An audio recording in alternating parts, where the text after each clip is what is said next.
So go ahead, Tivo.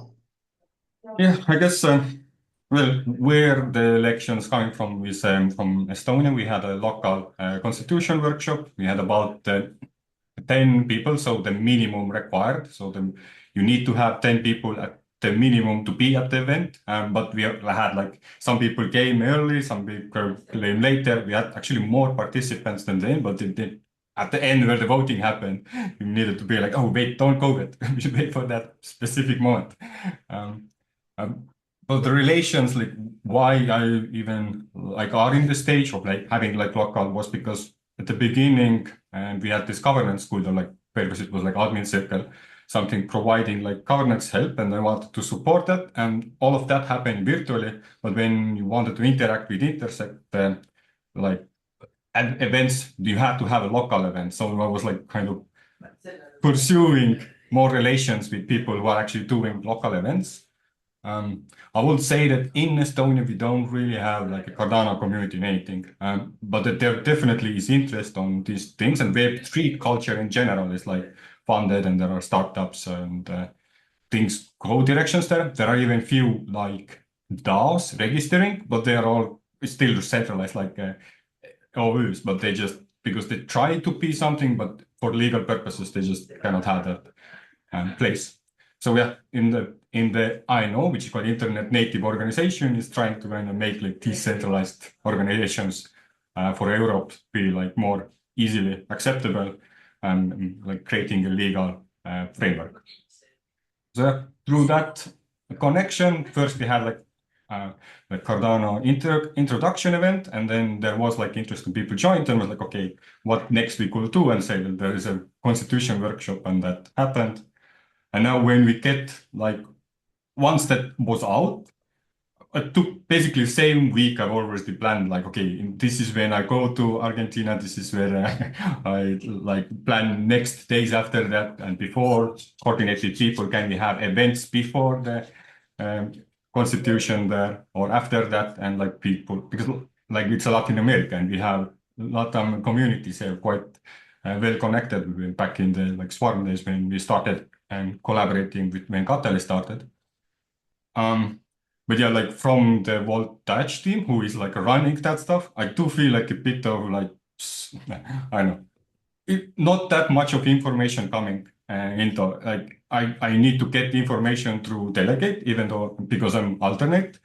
And then it also delays for weeks. So it's like a very one-sided, slow communication. And we still don't have waypoint tickets, even though I was excited about it and planned my thing weeks, like months ahead, but they just have some kind of policy rules and specific processes which are not yet kind of seen. And I think one side was that the like email communication broke down, so everybody did not even get emails.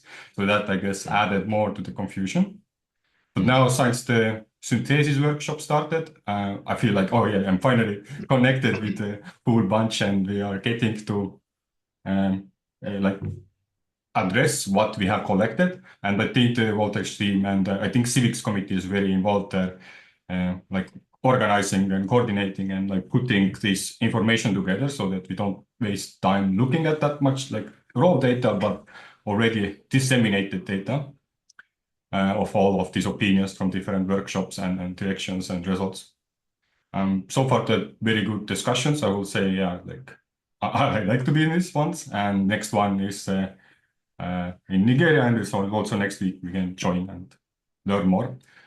One thing, Tivo? yeah, All right, go ahead. What's the one thing? between that section and before, also have this good position, being part of the Intersect Town Hall. But or even there, it's like we try to get people into that connections, and like Intersect stuff is not really allowing, or I don't know, like guards all the connections. So you can't really connect people and get people together to talk about this openly. But it's all, it feels like, yeah, it could be better in my opinion, but probably there are reasons why they are not like making it easy to have events like this. And so I'm happy that we finally are in this stage, we are able to kind of communicate and come together and at least see. So you were not able to join the conference call of what was happening in No, we Costa wanted Rica to this? have, no, I was able to, and I did join on the Sunday one, but I'm just thinking like 1 week, 1 month before that, we wanted to have like event in Intersect Town, like can we get connections, invite people, because this is gonna be a thing. But then there was like silence, like nothing can be done there. And it's Okay, like weird, like why it has to be like they are in control. Why can't community just get access to some way to connect all the delegates right, and get these specific votes we have right now started 1 month before we had the right, synthesis. right. And have you been taking part in the Telegram channels?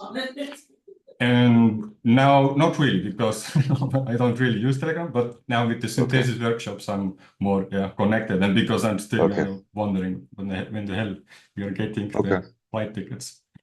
Thanks, Tivo. Nori, what's your feelings?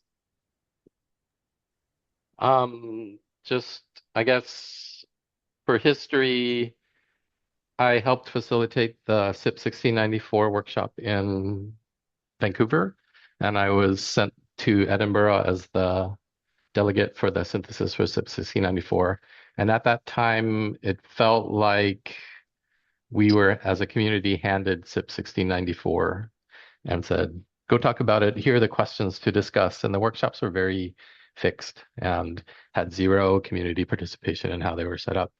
And it felt like a rubber stamp kind of ratification of this thing. And then for the constitutional workshops, it changed a little bit. There were a set of questions around the Constitution that hosts were able to select from. And the civics committee at Intersect gave feedback around, we have a lot of feedback on these questions, so please deprioritize those and focus on these where we have little to no feedback yet.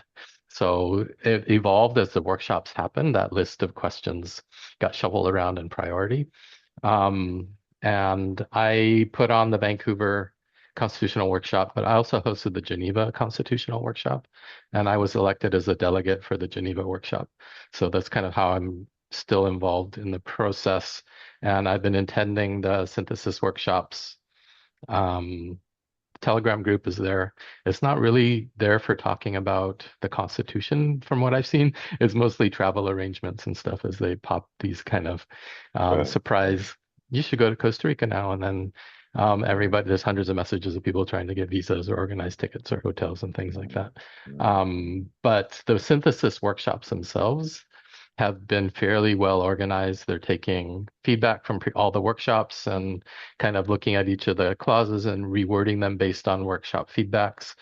There is an open forum for the community to provide feedback on the Constitution that's open to anybody. And so far, only 38 people have submitted something, which is really shocking to me. So either And they where don't is know that? about it. Yeah, where is that? I'll drop a link into chat. Okay. For that, as well as the draft constitution itself. And I just wanted to mention there's an interim constitution, which is the one that was written and was ratified and put on chain, which the current Cardano ecosystem is using. And that's not what we're talking about right now. So the interim constitution is that first one. And we're talking about the real constitution, the non-interim. And that's called the draft constitution. So if you're looking at links, look for those words. If you see interim constitution, that's not what's being discussed right now.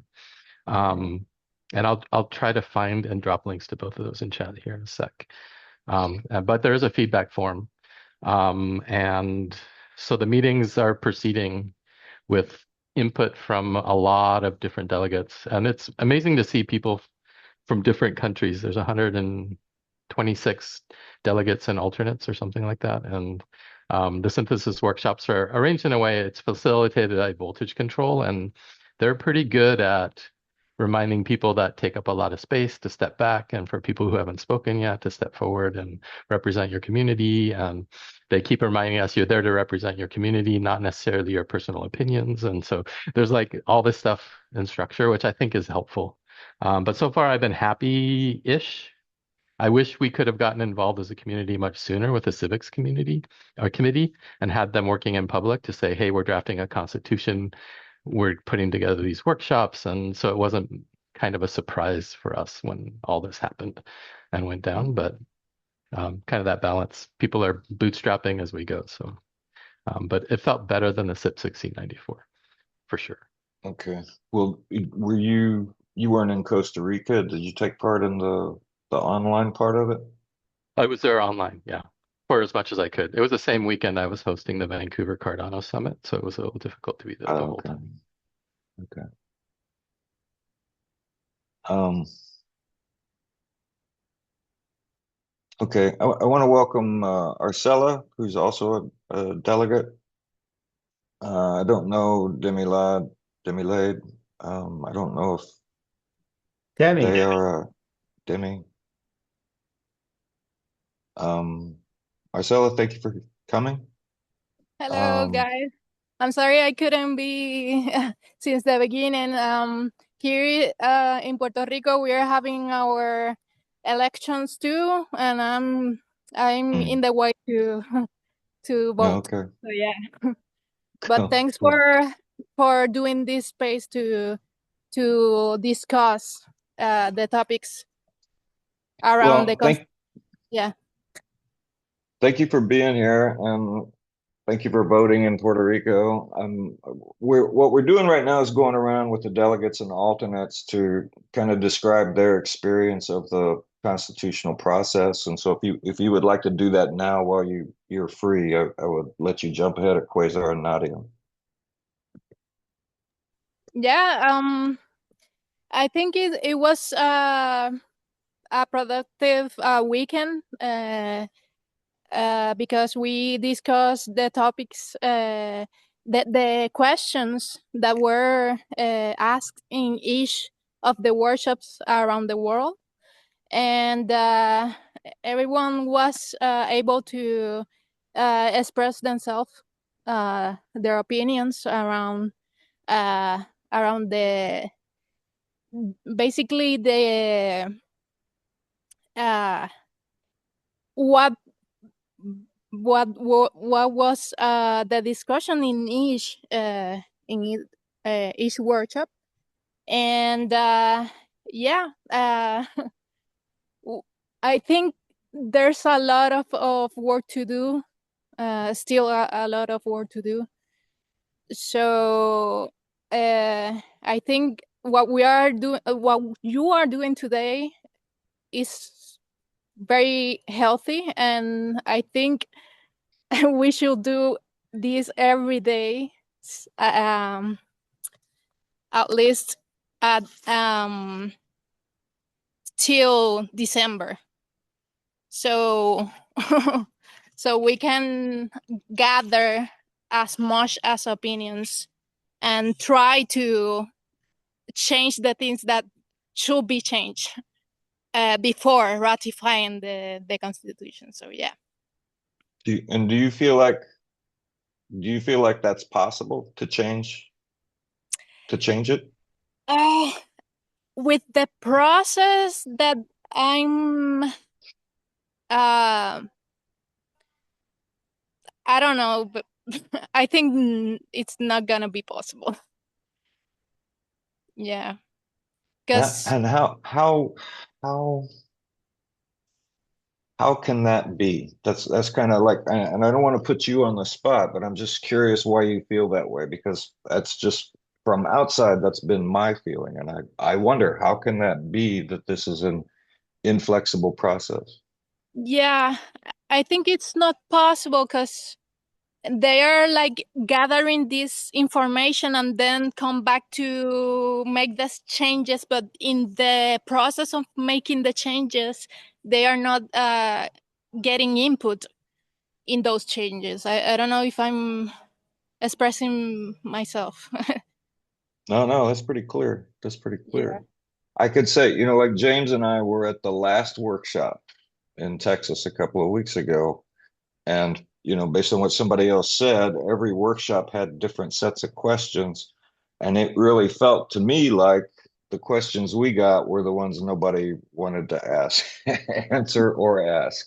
And so Yeah. that's kind of frustrating that for our group that we didn't get to weigh in on things that we felt were important. And so that's been my personal disappointment.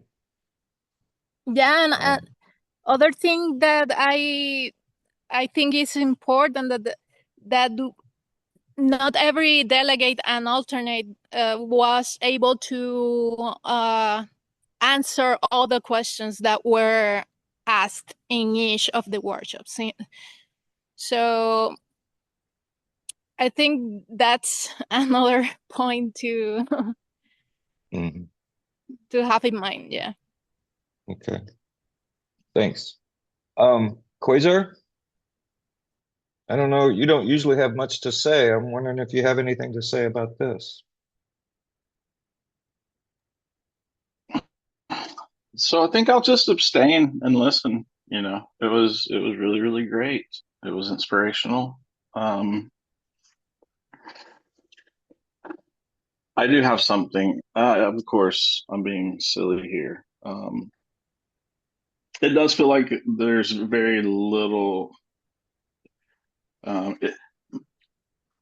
malleability, or I don't know if we can change. I don't know how much we can change what's going on right now with the Constitution. I think there's a lot that does need to be changed. I think, like Ursula said, we need to have this conversation every day until probably we get to Argentina, and then even in Argentina we need to continue the conversation, because it is a large document. It's 33 pages as is. The document that they shared with us was 40 pages, which had the notes, and then once they the 33 pages was with the edits, and I believe that's the most up to date full draft of the Constitution. A lot of the changes that were made to the draft Constitution were removing references to the interim Constitution. That was, kind of what Kevin Hammond went over on day 2. Day 1 we started with the preamble, but if you don't mind, I'm going to pause and I'm going to switch to the computer and share screen, and go over the slides that were presented, and look at the 37 or 34 responses from non-represented absentee participants. So the absentee form with all the questions. Yeah. While you do that, I want to ask: is the edited version of the Constitution publicly available? No.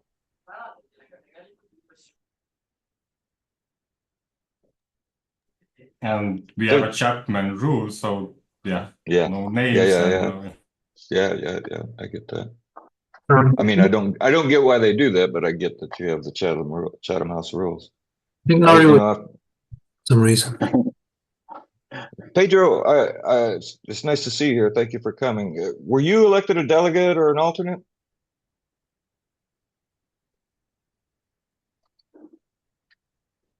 Lucas. Guys, sorry, I was just switching my sound.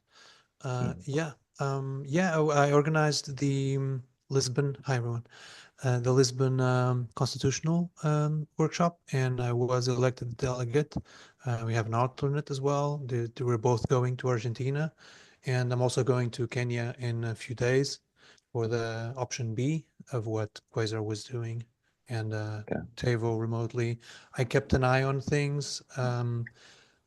Because I am a bit swamped with not just Argentina, but not just Kenya, but coming back, I'm going to a conference in Lisbon to spin up 45B. So there's a lot on my plate.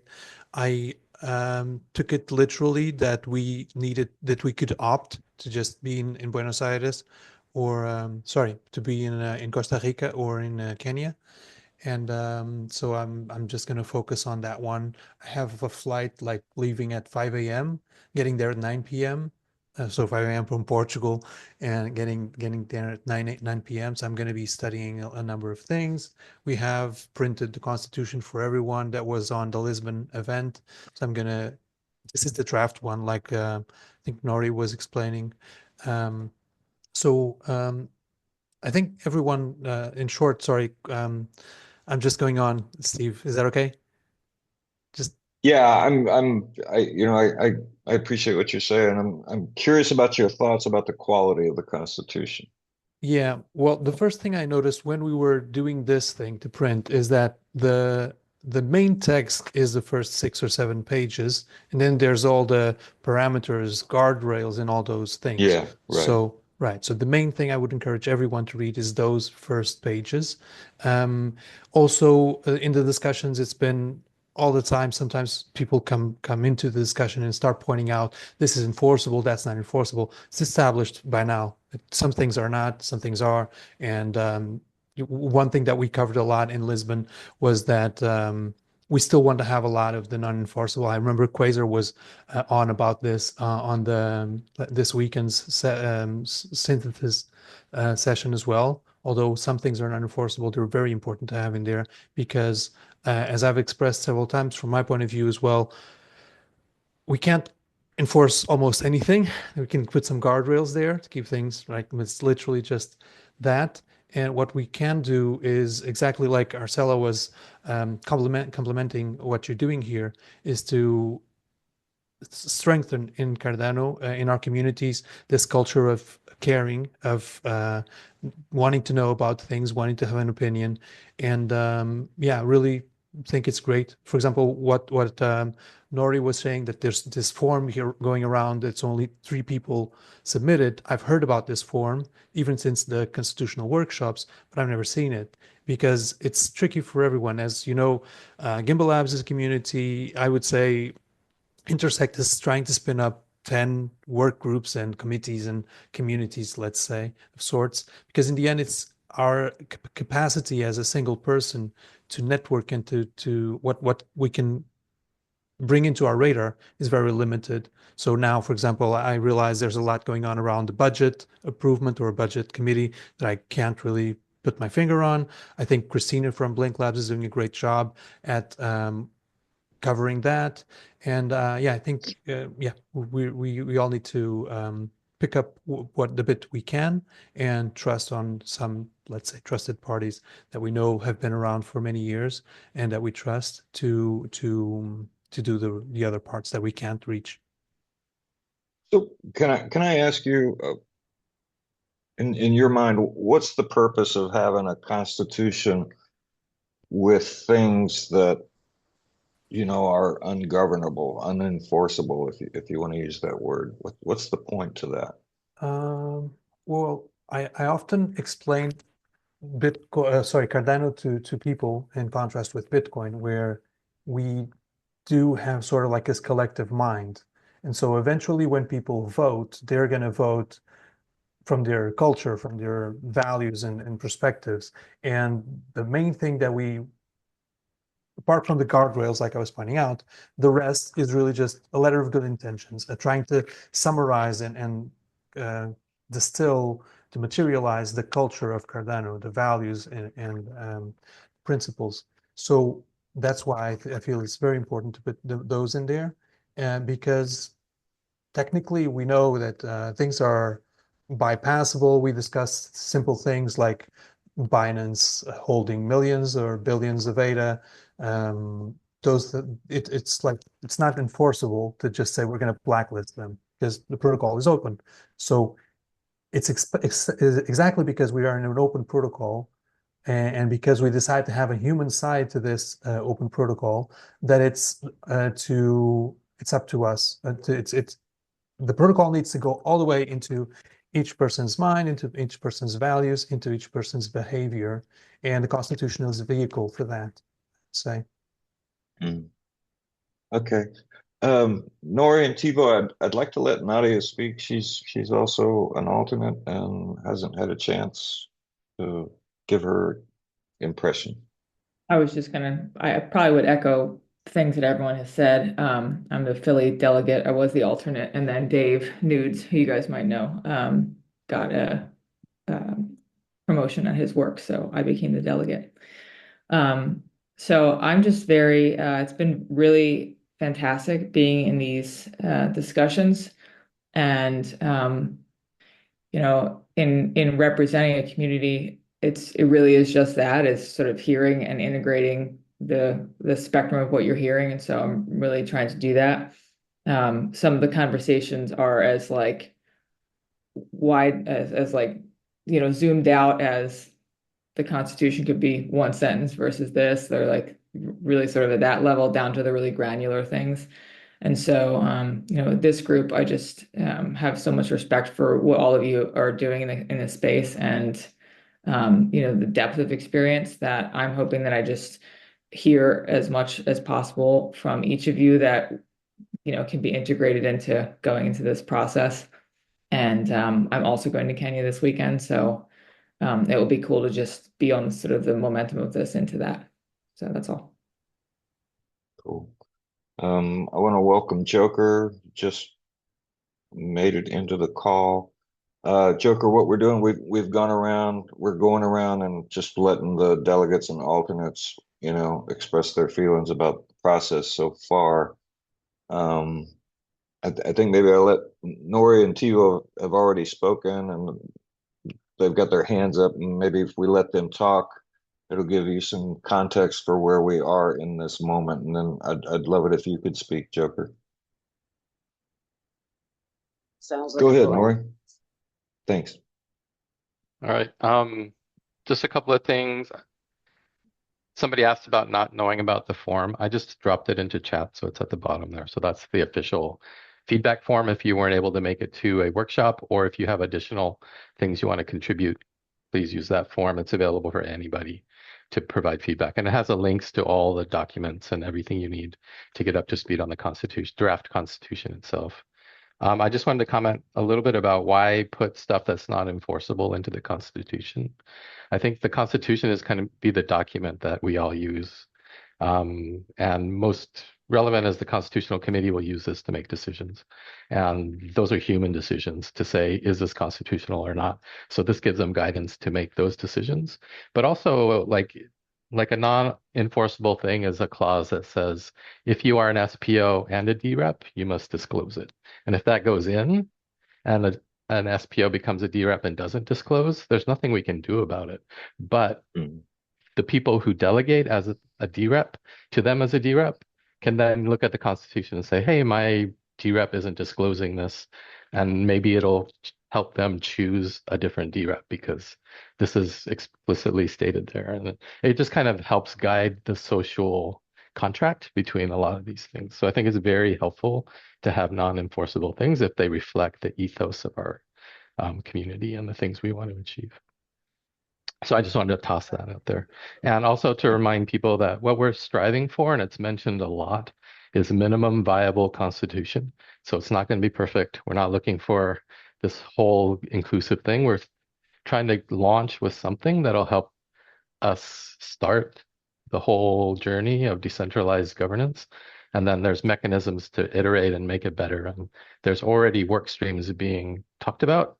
Some people used to call it constitutional debt, where like technical debt when you're programming is we have things we still need to work out. We don't know what we're going to do, but it probably isn't important enough now to talk about. So that kind of stream is also happening. So just to remind people, this is minimum viable constitution, and that's kind of what we're striving for, is the safe enough for now guardrails to get this governance launched.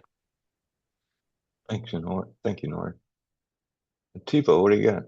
Yeah, on top of like the way I kind of received why the shoulds and non-enforceables to be things. So on top of what Norris said, what I understood, and then also then you don't have the situation where some things, oh, this is not enforceable, it shouldn't be, but this is in. So you don't have like distinctions between different shoulds. And yeah, but there was few points brought out like, hey, why don't we have a code of ethics and code of conduct and have list of these things in a separate doc instead of polluting the Constitution? And I've myself already kind of given up the chance that we're gonna have like a clean Constitution that is small, inspirational, and kind of building block, and all the references and documentation behind it is the material you build the Constitution. So I don't think we're going to reach there because so many people have put already that much effort into having that first version. So clawing off things from there is gonna just hurt more than do. So yeah, let's have then more worthy document, but at least it represents a larger community. So yeah, that was my point on that. Thanks. Joker, we sure do appreciate you coming in. I know you're busy, got a job, you do a lot of stuff. Excuse me. Could you maybe share your feelings about the process so far?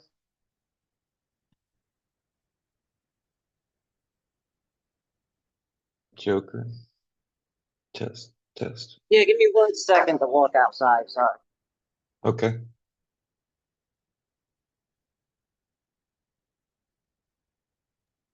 I'll tell you that at a point I was reading Joker writing on the chat, if everything's fixed, WTF are we doing here? That's funny. Well, no, I found it. My experience with these workshops has been, and you have to forgive me, I'm still at work. But my experience with these workshops have been that it's very formatted, that it's very, they already have an idea of what they want to get done. And if you move away from that at all, you're told that's out of scope. I found it very frustrating that whenever we wanted to change something or we didn't quite agree with something, they would refer back to these documents. Oh, well, we can't change that because in this work group, we had X amount of people say, right? But it was like 2 work groups. So I don't feel like they're actually giving us the freedom to have the dialogue about the topics that we want. And secondly, as far as the structure goes, like we spend a lot of time talking about things that aren't to be included in the Constitution, right?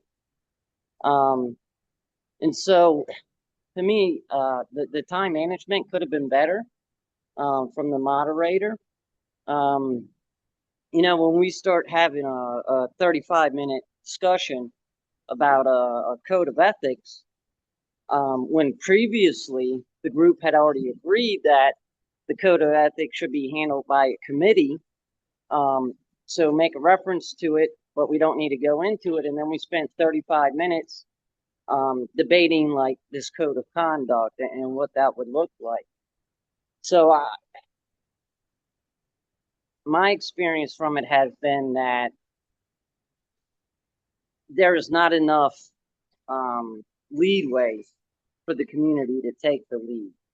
To me, it seems as if, they have an idea of what they want. And at any time that we try to steer away from that, we would be told that we can't do that because of this or that. And, they kept pointing to the workshops, but then would not go into depth on the workshops. So I just feel, I guess, somewhat disenfranchised a little bit from the process. But, I also think there was a lot of good stuff that happened, right? They did remove some of the language. Some of the things that we were concerned about, they were addressing. But again, to me, it only seemed like because those were questions that were still up in the air. I don't feel like there's enough wiggle room or leadway for these workshops to be highly constructive, I guess is what I'm trying to say. I want to emphasize that I am speaking for Steve Lockhart and not speaking for Gimbalabs. Everybody in here is an individual, and I'm sure everybody feels somewhat differently about some things, if not everything. But Joker, like it was just, it's like a bad memory hearing you talk about, say what you just said because of specifically the repeated word they, right? And that's what I've heard over and over. They. And who is they? You can't really point to IOG. You can't really point to to intersect. You can't really point to any specific thing because they have disconnected everything. At the same time, there's clearly some centralized purpose and motive to doing what's being done. And like what was so disheartening for me this morning in the budget committee meeting, where again, I watched the budget presentation in Dubai, got no specifics, got some interesting questions in the Dubai presentation, but no specifics. And I went to the budget meeting this morning, and it was just an ask me anything, and most of the questions asking for specifics were brushed off. And when people complained, they repeatedly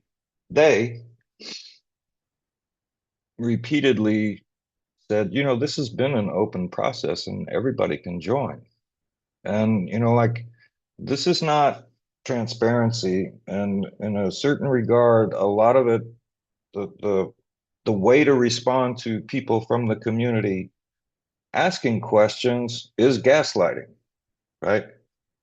A lot of the community is working their ass off building product on top of the Cardano protocol, and they do not have time to go to these meetings or read the Discord or, any of that stuff. They work hard. The community. And this has been what's disturbing, more and more disturbing to me as time goes on, particularly the last couple of weeks. Go ahead, Joker.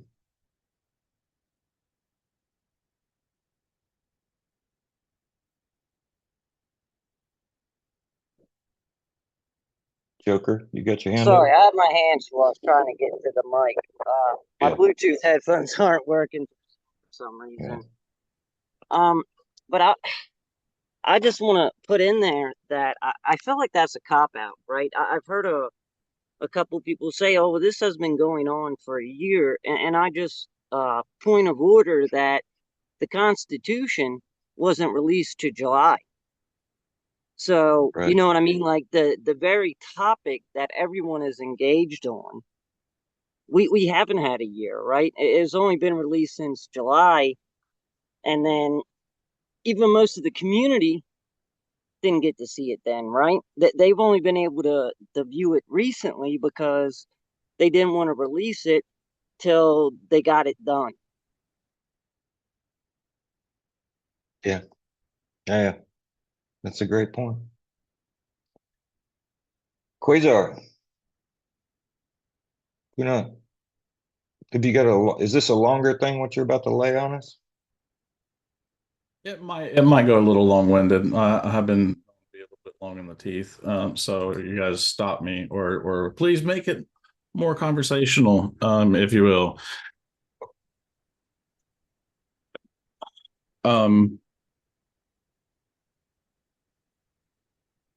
Getting the Constitution was only possible. Where's my camera? Because there was the election of the Constitutional Committee. So that was the only reason we ended up actually getting a copy of the Constitution when we did, and we had to kind of, throw a little bit of a fit to get a copy of it while we're deleting, while we're tweeting, while we're electing, and also becoming candidates to be on the Constitutional Committee. So getting that draft was, pulling teeth, and it had been sitting on a desk for several months. The Civics Committee had been reviewing it, so had the legal team. Now that we've got the Constitution, since then, which was sometime in June, maybe July, if I'm not mistaken, people have been looking at it, have been trying to understand who wrote it, where it came from, how long it's been circulated, how to make changes, engage with, to do those things. And then we start the workshops, which are to,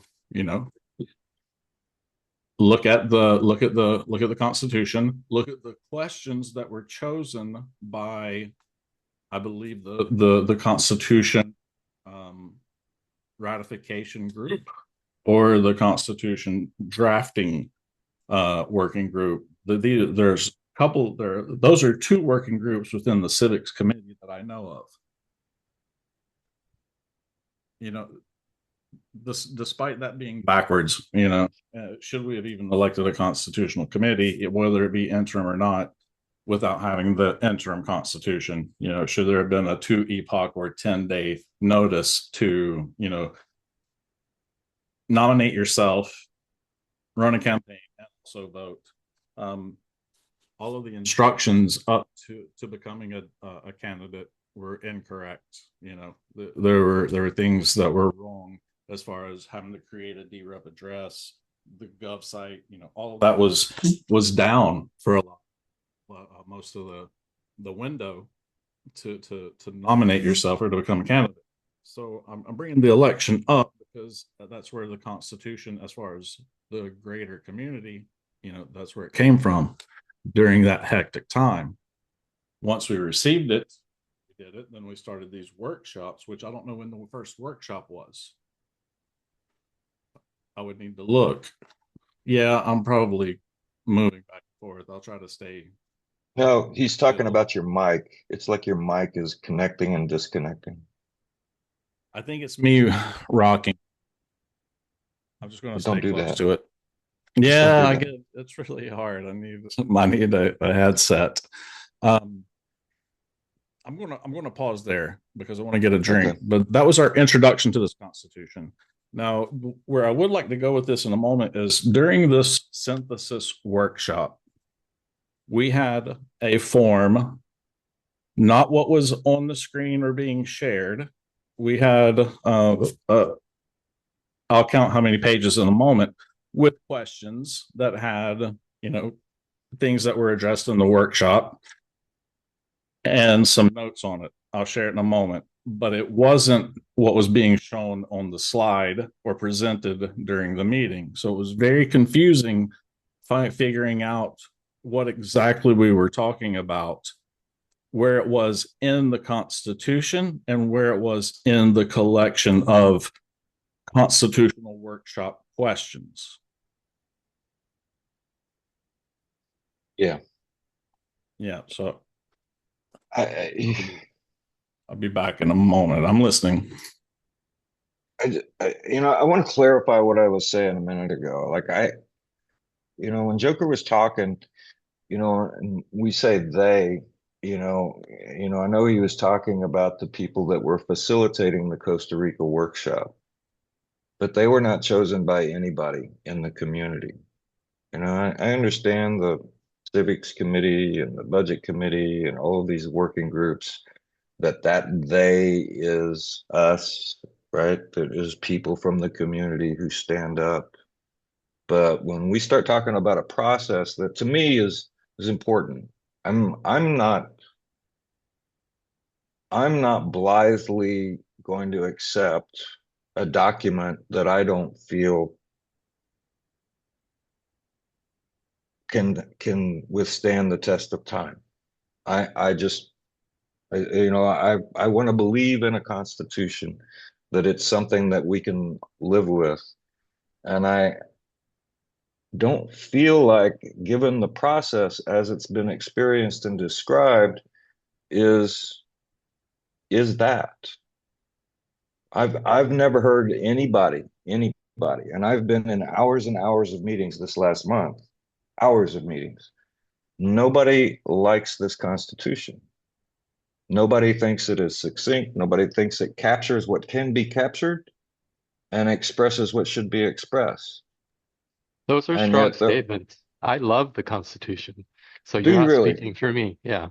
Okay, well, that's great. I'm glad to hear somebody say that they do like it, Nori, because that's exactly what I have not heard. Right. And my problem has been that when it comes to the workshops and this process this weekend, it seems to be driven by an outside company that has been contracted to make these meetings happen. And there doesn't seem to be a lot of discussion about content. And so it bothers me.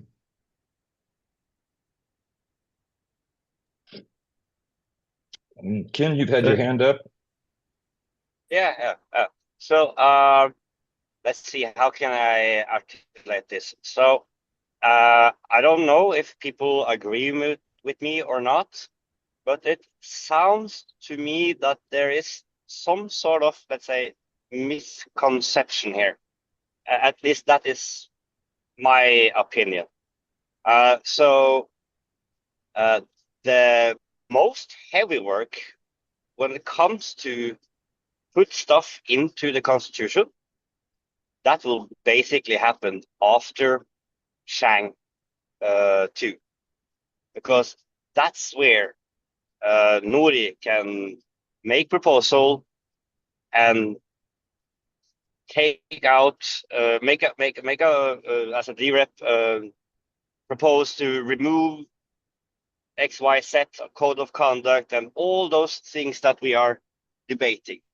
And this is going to be like yeah, I know budget and all that stuff is cool, and parameters also, but I think that's going to be like the biggest job is actually after the Constitution has been ratified.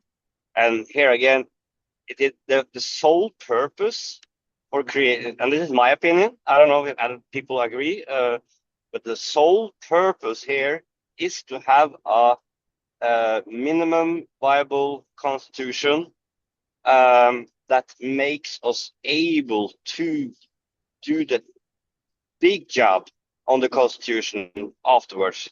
Because if we don't agree on a minimum viable constitution, and we get, I think it's like 51% in favor from DREPs, 51% in favor from the stake pool operators, and approval from ICC, Cardano's governance will basically end up in a limbo, and we will go back to, let's say, a few steps back, workshops again, and we can discuss X, Y, Z sets in the Constitution, and then perhaps new topics will come up, you know. So for me, is the most important is to put stuff into the Constitution now that doesn't hurt Cardano, and what makes it possible for DREPs to make proposals, and gain a 67% supermajority, so we can change the Constitution. That's my opinion. Thank you. I appreciate that, Ken. I appreciate you sharing that. And I'm curious, Nori, does that encapsulate why you like this Constitution? Because I want to come back to you and what you were just saying. Yeah, I think the Constitution, as it's written, gives us enough governance kind of framework for us to make decisions and enact on-chain governance. Like, and this is the minimum viable constitution. It's like, what can we put together that allows us as a community to make decisions, to make treasury withdrawals, to do hard forks, to do parameter changes, things like that. And also to remember that this is a constitution that's being put together to go up for a vote. So as a community, after the Argentinian convention, we're all going to vote and say, this is good enough. It might not pass. And that would be a great result, because then we have to go back to the drawing board and say, why did it fail? And we'd have to come up with one. So this isn't a done deal either. We all get to vote at the end to say, are we happy with the Constitution as it is? And if you're not happy with the draft Constitution the way it is, talk to your representative and make sure they show up in Argentina and make the changes that you need to make it safe enough to try for now. So, but I think from my reading of it and looking at it, it's getting to a point where it's probably safe enough for us to safely enact on-chain governance and then evolve it as we go. So that's why I like it. Thank you, Nori. I hope you know, I respect you immensely, your ability to work with others and your way to look holistically at the issues that we've always been facing in Cardano. And so I'm glad that you countered what I said, because I knew there had to be somebody, you know, but yeah, thank you. Stephen, what would you like to say? Yeah, thanks, Steve. Yeah, I'm only come into this recently, so I'm sort of dipping in, but I just want to reiterate the impression there put by Ken and Norrie, is that if you like, in the beginning were the key holders, and the key holders have to open up their keys to other people like Peter Hammond and Angolos and people like that. So it seemed to me, the impression I'm getting, just looking at the interim constitution and the recent tenets that have been discussed in October between Charles and Angolos, is that the tenets seem to be anticipated in the first paragraph of the interim constitution. And those tenets seem to be about minimal viability. So they seem to be about what is enforceable, what is transactional on the blockchain. And that seems to be the key risk area and the key area of attention for the key holders, God bless them, who had to come down to earth. Yeah. And so our concerns about, what's all this fluff about, code of conduct and all that is kind of like I'm just seeing that as like the wrapping, the packaging, the things down the road, but that are being discussed, and this is all part of people's expectations. Yeah, like, oh yeah, it's not what I expected. I wanted a constitution like my uncle wrote it or something like that. But really, it seems to be the nuts and bolts of it seem to be these tenets, like what is going to be the MVP, what is going to be something that the community can agree on that won't break the treasury, won't break the chain. Yeah. So, and again, these are just impressions. So I may have got completely the wrong end of the stick. But I'm just slightly supporting what Norrie is saying and what Ken was saying a little bit there, even though I haven't been to any workshops. I've just had a little dip in. Anyway, that's what I'm saying, Steve. Yeah. Thank you, Steve. Tivo, what do you got? Yeah, what you just you said in the middle somewhere that there is not much of content in these discussions, and I would actually disagree that even though it feels like, doesn't feel like it, but it is a bit not that transparent. Yes, we have an open access in some ways, but not really, because even if you get drip feed of updates, you don't really get to change the process or understand the process. Like it took so long to understand when are these events gonna happen, and none of that was like planned. Oh, we're gonna have these events and we're gonna aggregate and summarize and do these kinds of discussions. Like there is no involvement in community to prepare these kinds of social interactions we want to have to produce the assets. However, the strategies that the voltage team is using, I think they're still working. Of course, probably in community, we will have done different jobs. And even if it would be like a grant fund, it would probably be very fun. We will have different resolutions to come to different like outputs. But so, yeah, there is content. It's just probably not for liking for everybody. But the access part, and especially access for the operations, is like very hard. And I think that is like a huge thing where we can improve. And when we think about like what my stance on that, I will still say that yes, this constitution, whatever is going to be written there, it still seems to be safe enough to try. And instead of like locking it down, it probably would be better to iterate on once it's already in place. Because if the constitution doesn't get into place, I'm not sure how we're going to work with the budget stuff, which is also another rabbit hole that is now getting started.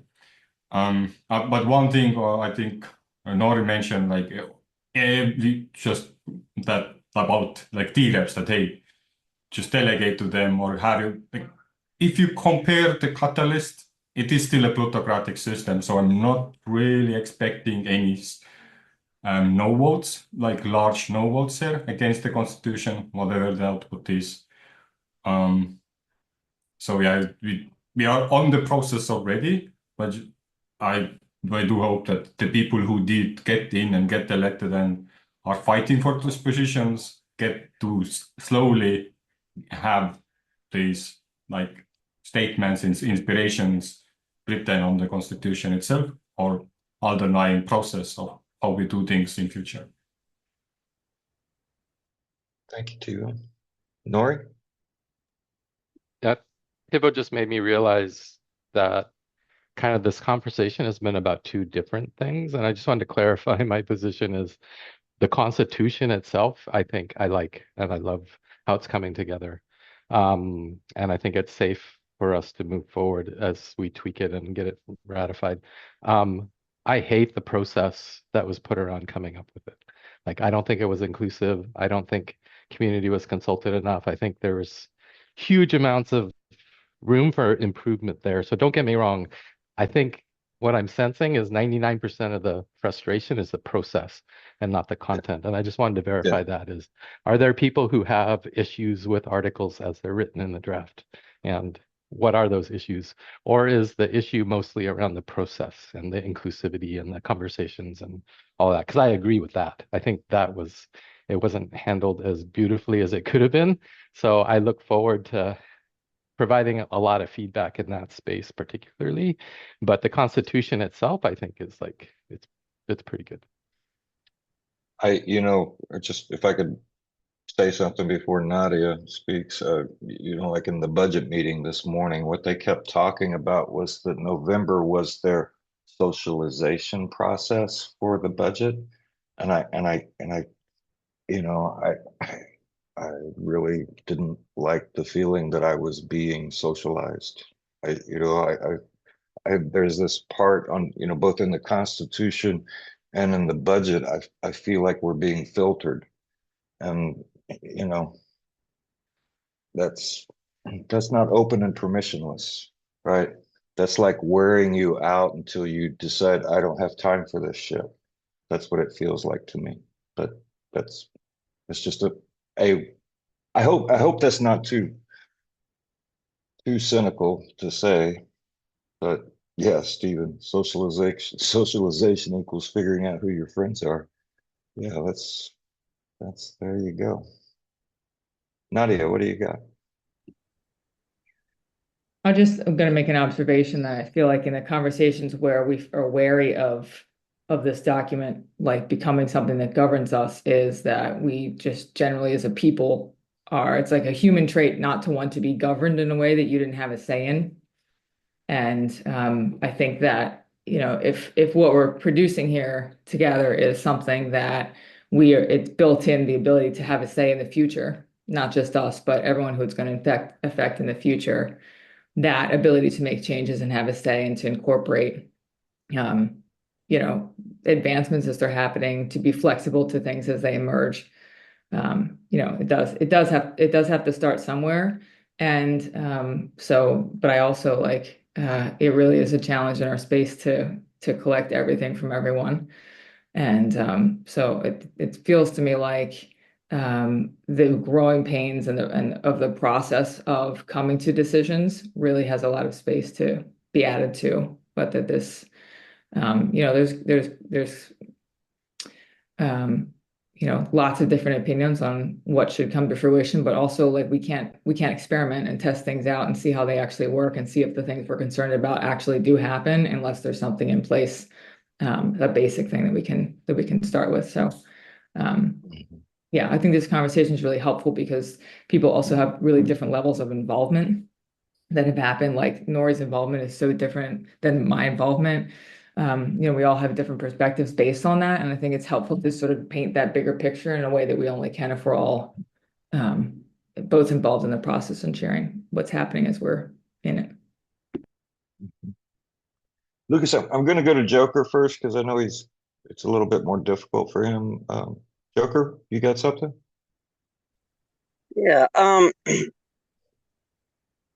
hearing everyone talk about how they're pretty happy with the Constitution and everything. And I mean, there's simple things like 45 billion ADA. There should never be more than 45 billion ADA, right?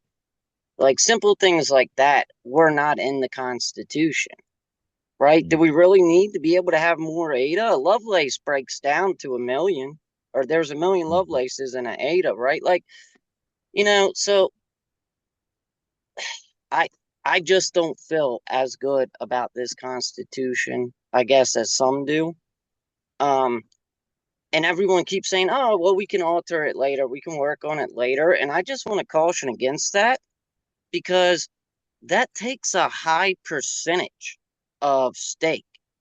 It's not a simple, hey guys, we're just going to come back to this next year after we have more participation and more people coming into the ecosystem, and then we're change it. I just would like to caution people against thinking like that. That they really need to go look at those required levels to alter the Constitution. It's a great point, Choker. A really great point. Go ahead, Lucas. Yeah, picking up on what Joker just said, I totally agree, and I think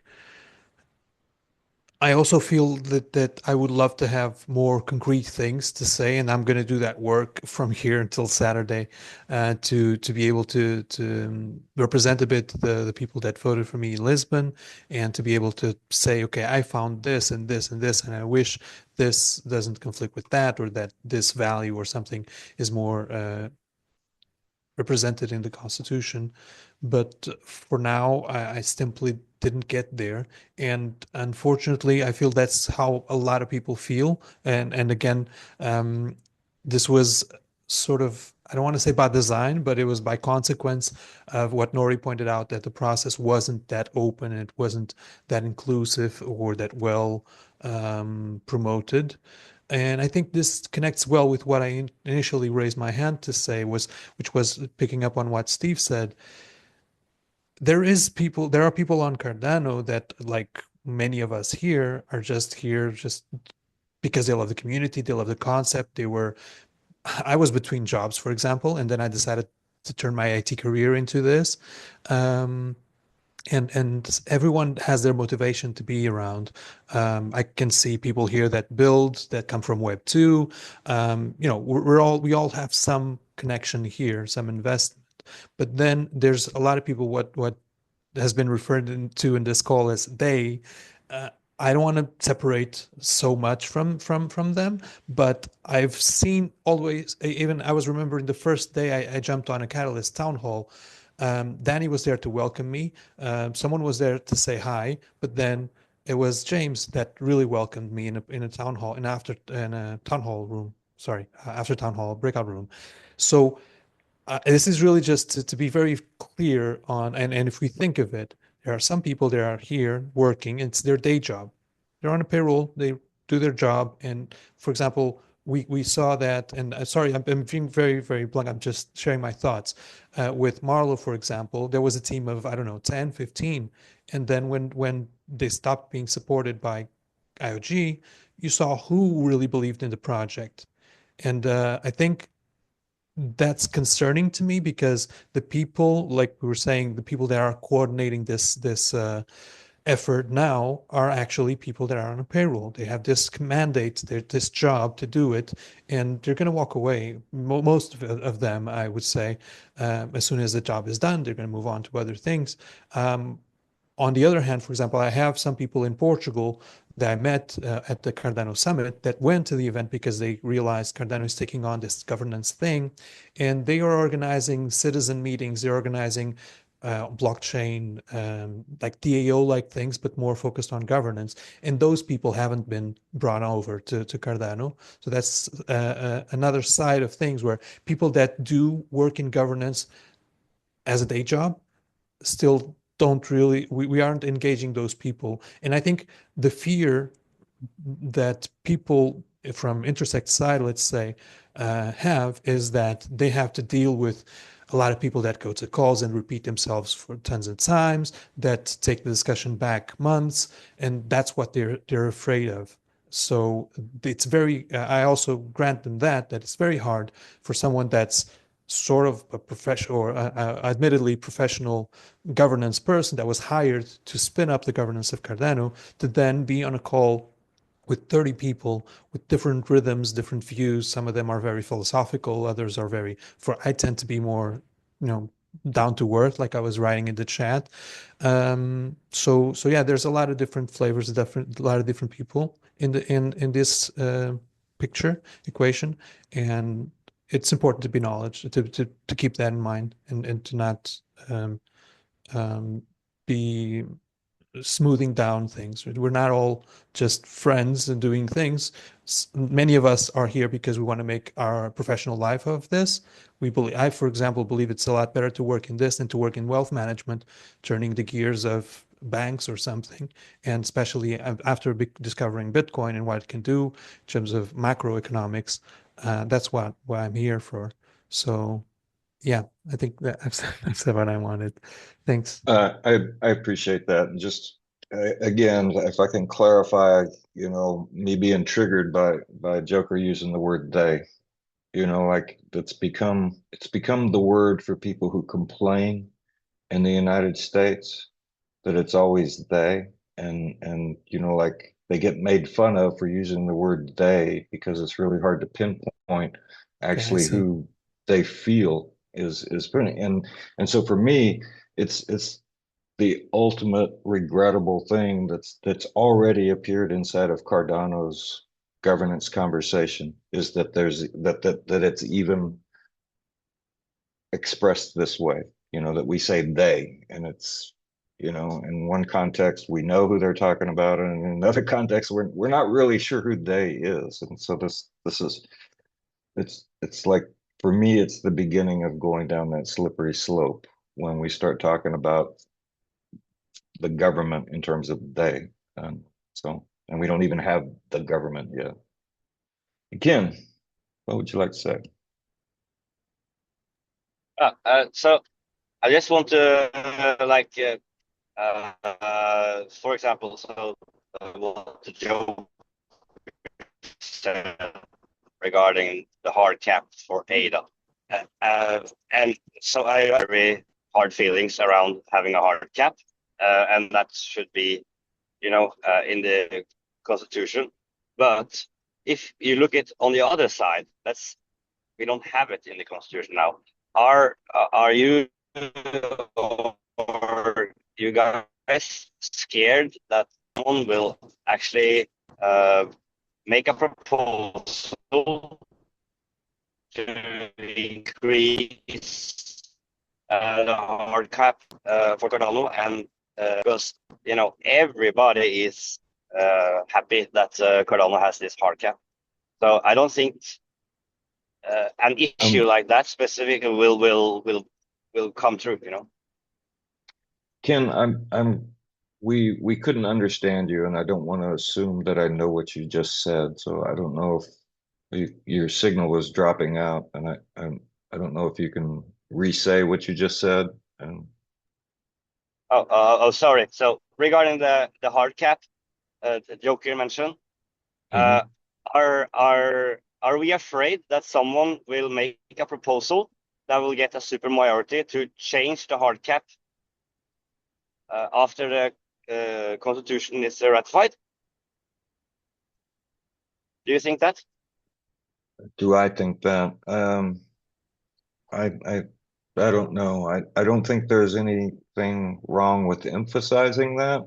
It's my understanding that the protocol would have to be radically changed, and there is, reasonable reasons to believe that will never happen at the level that it changes the supply of ADA.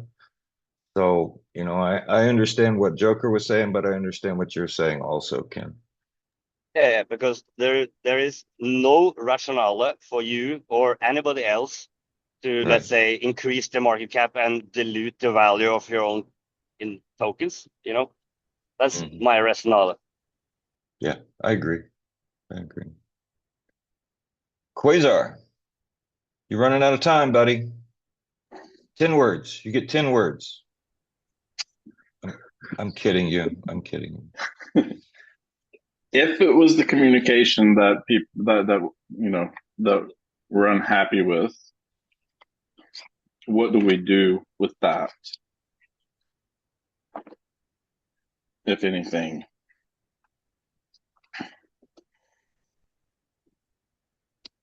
Does it delegitimize the work that's been done?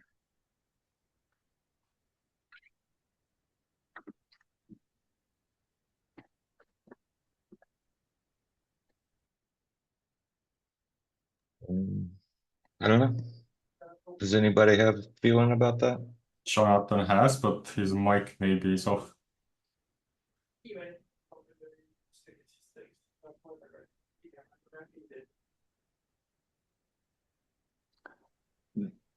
Did you ask me to repeat it or no? I didn't quite catch you. No, Jonathan was he's working on his microphone right now. Oh, And if I would answer, I mean, I'm tired of fixing communication. Like right now, I have like one very simple ask at a time from Intersect, and I will work through that process, making one connection at a time. Like it's, and first finding who I'm actually able to communicate and who are dismissive. So I think that's a process on itself. Another thing, I think what's right now, what's happening and might change and affect Constitution is the budget process, because we are actually, we need to allocate money to have this better process for next year. And right now, Intersect is gobbling up all the funds, and they will make the same decisions unless we are able to come, hey, maybe a budget line for community about the same things. What are you planning for the next year? Can any of these plans you are putting forth a community take over? What can you decentralize or at least duplicate? Would be maybe a good chance if Intersect town halls would still be run by both Intersect and by Swarm. And then if these both people are shooting out content or stuff, we could collaborate and like see the differences. Instead, hey, take everything on us and then actually do these things. And don't forget, even though you didn't write in the proposal, we didn't read your proposal, we just needed Intersect Town Hall. You didn't know what is Intersect Town Hall until you came here. That's called reading proposal, I guess. But yeah, that's about on that same part of like proposals, and because we are getting this loop of governance, loop of writing our vision for future is getting shorter and shorter. Because previously we had it in Catalyst, now we're doing it for the Treasury, and it's very rough start, I would say, but we do have the opportunity. Now the question is, who are the people who have the capacity and the financials to support that kind of activity to help communities also to get funded, if not through the Intersect grant that they are creating now, but using their own chain. My biggest issue probably is still that we don't have good statistics on who has the plutocratic power, which are, even if you're the T-rep, yes, we can have 1,000 T-reps, but if only 10 of them have like quadratically 10 times more voting power, they are the decision makers. That's what's happening here. And right now in Constitution, we have nothing about merit, and it's going to be like that. Do we want to keep it the same way? And that's not even maybe discussed with the. We've got 3 minutes, 3.5 minutes before we have to stop. Stephen? Go ahead, Steve. Oh, I'm sorry, Quasar, go ahead. So when we say they, I mean, in this instance, we're talking, specifically about those who wrote the Constitution and those that are facilitating the workshops. And then there's specific questions that were asked that weren't answered that point back to the certain articles reflect on certain tenets that that are inspired by certain principles or values or ethos in the preamble that ultimately I said that we can't honor them, that everyone is created equal and we're acknowledging and assessing everyone's contribution. So there's just some things there that I feel like should be ironed out before we present it to a community. Also, with the preamble, is it just for us? Should we mention Bitcoin? Should it be inspirational and invitational, as opposed to everybody wanting stuff to be enforceable? Mm-hmm. Thank you. Sure. Steven. Yeah, thanks, Steve. I mean, from a pragmatic approach, I pick it up on what Tiva was saying about the plutocratic barriers a little bit. I don't think we're going to change that because there's quite a strong argument that plutocracy is the kind of integral economy that protects the chain in this context. However much we don't like that, it's a fact of life. Well, that's what's been told us. what would throw a few crumbs would be to have some space for some project that it's always looking at that issue, always looking at the plutocratic issue, and tries to sort of suggest ways to mitigate it. And that can be done in a low risk environment, like by ring fencing some funding maybe to a community who doesn't actually, who can actually garner some influence through a non-plutocratic means, but don't have such an influence as to threaten the hegemony of the plutocracy. So maybe that's a kind of a middle ground that we can negotiate from. We can say, okay, we're not plutocrats, but we know you are a plutocratic system, but give us some room, give us an option to have a non-plutocratic space, as it were. Yeah. It is so tricky, Stephen. I mean, I was talking about this with somebody yesterday. It's like most of the technical people do not want Intersect to delegate the ADA that they get from the budget to stake pools. And I understand technically and financially why they feel that way. And yet it's like, to me, like, this is the best way to ensure that stake pools in Southeast Asia and Africa and Latin America have somebody locally there who is integral to the defense of the protocol that they can directly deal with, and know that they will be understood. So we have a lot of dichotomies to deal with there, and it's always been a really tricky thing in my mind. So I just want to say thank you to everybody for being here, and I appreciate everybody's comments. It was really nice to meet you, Ken, and I think everybody else I knew. I wish Arcella had been able to hang out a little bit longer. She's a wonderful person. But thank you, everybody, for contributing and taking part in the discussion. Yeah, awesome that you put this together. Please inform me when you do it again. Oh, absolutely. You can drop a link to yourself, and we'll make sure you get it. Oh, nice. Hey, Thank you so much. Sorry, real quick, Steve. I just wanted to mention, like on Cardano over coffee, does anybody know if this is accurate? Like, Big K was on there, and he was saying that Intersect is getting 20% of the block rewards, right? So, like, they took 20% of the ADA allocated for block rewards to fund Intersect. Does anybody know if that information is accurate? I don't know. I have heard specifically that it was input output and Emergo that funded Intersect, and they could have been funded in that way. I have also heard that the Cardano Foundation was funding Intersect. I've not heard that repeatedly, but I have heard there are a lot of different opinions about where Intersect is getting their money. I have no idea. 20% maybe came from the fact that each of these transactions goes to Treasury. And yeah, maybe that somebody connected the thought of, oh, if it's Treasury and Intersect is asking 500 million from that, then it must be connected. But no. I have my pen, Joker. I'm going to write that question down. We'll see if we can find an answer. Yeah, I appreciate it, right? Because that might change my opinion on them being able to delegate ADA, right? But yeah, them taking ADA from the Treasury and then delegating to pools, that's double dipping. Yeah. Right? They're already taking, like, to me, that's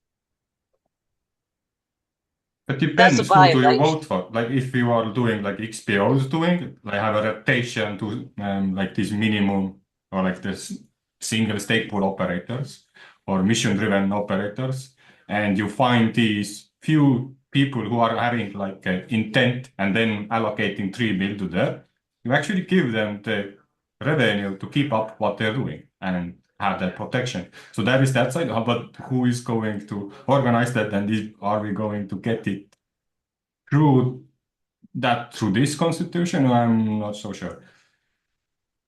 No, I hear you, but at the same time, I look at it, I'm trying to look at it from multiple perspectives, right? Not just from a stake pool operator's perspective, because, that could be good for me, right? I'm active. Maybe I'm one of the pools that gets delegation, but from an end user perspective, that's taking more resources out of the network, right? That's spreading the ADA rewards, right, to intersect. And so if you look at it from kind of a binary point of view, end users could feel like you're taking ADA rewards away from them because, how much ADA are they going to be staking? 500 million ADA, 200 million ADA? And how does that affect the reward scheme overall? You know what I mean? It's not just a simple white and black, all right, give them this, and it doesn't have any cause and effect. Yeah, those are good points, Joker. Thank you. All It makes right. me think about the conversation about designees that we had too. Was it really about exchanges and stuff, or was it about intersect and or inter-entity companies? Thank you, Quasar. That's exactly where my brain went to. Right. Okay. Welcome. Hey, can Thanks. I ask a quick question?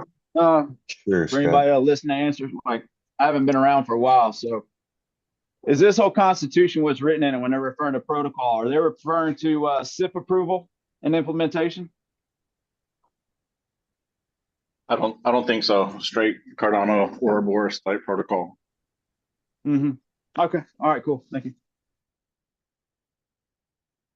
Okay. Thanks again.